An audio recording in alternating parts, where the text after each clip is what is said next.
Assalamu alaikum wa rahmatullahi wa barakatuh. Alhamdulillahi Rabbil Alameen. Inshallah, a few reflections I wanted to share with you. Allah subhanahu wa ta'ala, He created us, He placed us on the earth, He gave us life, He gave us sustenance, He gave us families, He gave us a roof over our head, He gave us clothing to cover ourselves with. He created the sun and the moon, the day and the night, and He gave us a comfortable existence, surrounded by signs of beauty and majesty. And what He asked of us in return is to witness.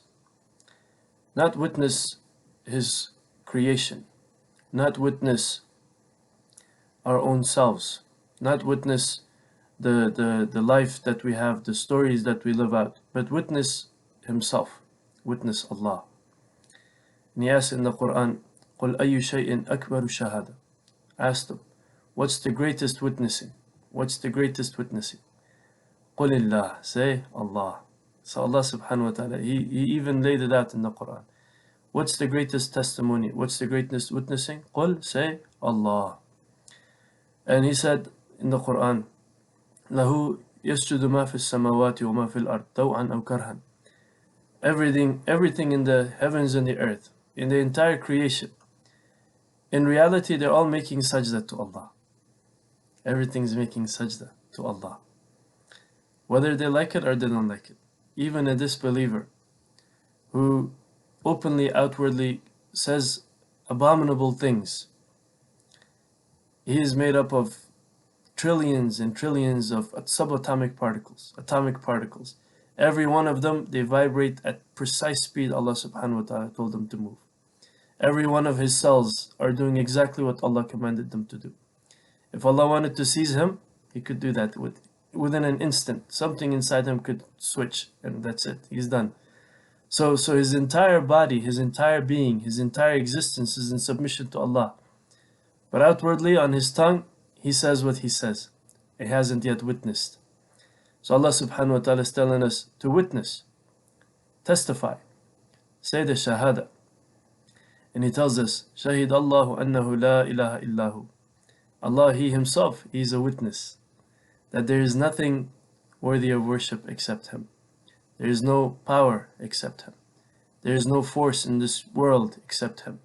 There is nothing else besides Him. أنه لا إله إلا هو والملائكة وأولو العلم قائما بالقسط. And so His angels also, they testify and they witness. They're brought into that testimony. And the people of knowledge, the people who have been granted knowledge, أولو القائما بالقسط, who are established in justice. And their justice is that they recognize Allah and they give Him His due. This is their justice. قائما بالقسط لا إله إلا هو العزيز الحكيم. Indeed, there is nothing worthy of worship except Allah, the mighty, the wise.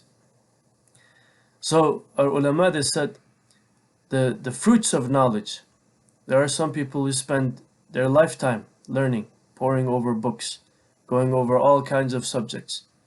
The fruits of it is this testimony, La ilaha illallah. And if a person has attained all forms of knowledge, all forms of narrations and everything, and they know the ahkam and the rulings and everything, but they haven't yet tasted the reality of La ilaha illallah, in reality they are ignorant. They haven't yet learned anything. Someone who knows La ilaha illallah, they know Allah, they are scholars, even if they cannot articulate anything.